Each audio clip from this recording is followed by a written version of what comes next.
नमस्कार, मैं डॉक्टर अनुपम सिंह। आज मैं आपके सामने जो भारत में बड़ी-बड़ी आपदाएँ आती हैं, उनसे जो समाज पर प्रभाव पड़ता है, उन उनके बारे में हम चर्चा करने जा रहे हैं। तो बड़ी आपदाओं के सामाजिक और आर्थिक प्रभाव क्या होते हैं समाज पर, उनके बारे में मैं आपको बताऊँगा। तो सामाजिक प्रभाव की जब हम बात करते हैं, तो सामाजिक प्रभाव में सबसे पहले है पारिवारिक ताने-बाने का बिखरना। तो परिवार जो होता है वो टूट जाता है, क्योंकि कई लोगों की इसमें मृत्यु हो जाती है और उनमें से कुछ बचते हैं, कुछ रह जाते हैं, जिससे परिवार जो है टूट जाता है, बिखर जाता है। ये एक सबसे बड़ी जो है मानवीय त्रासदी और आपदा जो है इस की वजह से होती है। दूसरा है अपराधों में वृद्धि। जब आपदाएँ आती हैं तो आपदाओं की वजह से जो होता है कि जन धन की हानि होती है, लोगों के रोज़गार छूट जाते हैं, लोगों के काम धंधे छूट जाते हैं। तो ऐसे में लोग आपाधापी जब होती है तो अपराध में लोग करने लगते हैं और उनके माध्यम से लोग जैसे चाहे लूट-पाट हो, चाहे वो किस तरह की घटना है, वो सब बढ़ जाती हैं। और भुखमरी, भुखमरी भी एक जो है एक आपदा का एक उसे कह सकते हैं हम ड्रॉबैक कह सकते हैं, उसका एक दुष्प्रभाव कह सकते हैं। लोगों को खाने को नहीं रहता है, लोगों के चूँकि बहुत नुकसान हो जाता है, इस वजह से वो भुखमरी के कगार पर भी आ जाते हैं। भिक्षावृत्ति में वृद्धि, चूँकि लोगों का परिवार जो है टूट जाता है, बिखर जाता है, उनके सब नौकरी रोज़गार के साधन जो होते हैं वो टूट जाते, बिखर जाते हैं। इस वजह से उनका काम धंधा नहीं रहता है, कोई काम नहीं कर पाते हैं, तो उनको भीख माँग कर के गुज़ारा करना ही एकमात्र चारा रह जाता है। तो इसमें भी कई गुना वृद्धि देखी गई है बड़ी आपदाओं के बाद में। और एक अगला पॉइंट है मानसिक स्वास्थ्य और पर प्रतिकूल प्रभाव। व्यक्ति का जब घर-द्वार टूट जाता है और उसका जब नुकसान हो जाता है, जन-धन की हानि हो जाती है, तो उसके मानसिक स्वास्थ्य पर भी बहुत बुरा प्रभाव पड़ता है, नकारात्मक असर पड़ता है। क्योंकि उसके सगे-संबंधी छूट जाते हैं, घर परिवार के लोग जो है वो उनको खो देता है और जान-माल का नुकसान हो जाता है। इस वजह से वो तनाव में रहता है, चिंता में रहता है और वो अवसादग्रस्त हो जाता है, तो उसके मानसिक स्वास्थ्य पर भी एक बुरा प्रभाव पड़ता है। बेघर हो जाना, घर-द्वार तो जो होता है बाढ़ हो, भूकंप हो या सुनामी हो, इस तरीके की कई घटनाएँ घटित होती हैं, तो उसमें व्यक्ति का घर भी जो है क्षतिग्रस्त हो जाता है।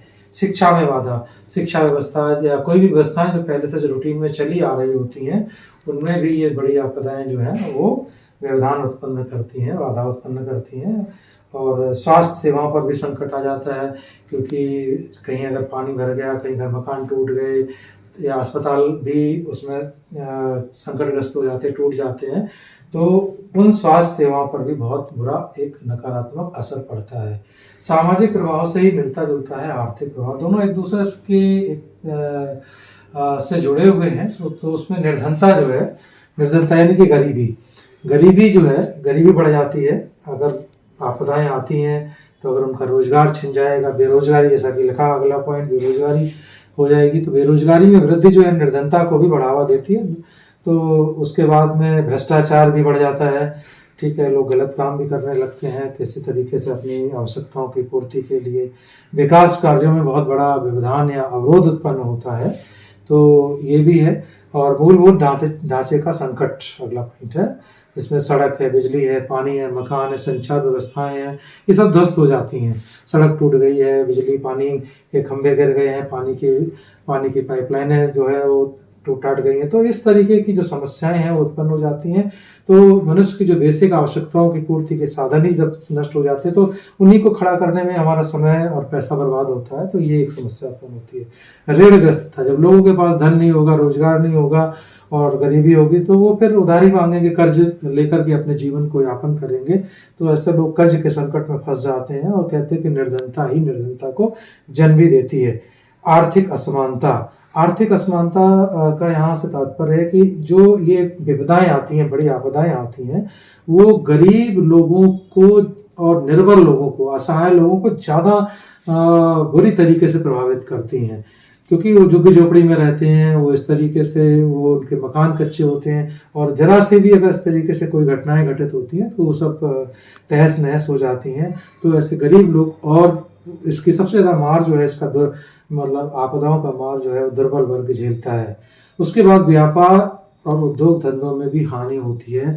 व्यापार उद्योग धंधों में जो काम करने वाले लोग होते हैं, जब उनके ही घर मकान टूट गए तो वो फिर कैसे उस बिजनेस व्यापार में भी कोई बड़ी-बड़ी जो कंपनियाँ होती हैं या उनके जो इंफ्रास्ट्रक्चर होते हैं वो भी इसमें नुकसान उठाते हैं। तो इस तरीके से ओवरऑल देखा जाए तो जो आपदाएँ आती हैं तो उन आपदाओं के बहुत सारे प्रभाव पड़ते हैं। यहाँ पर सिर्फ हमने सामाजिक और आर्थिक प्रभाव की चर्चा की है।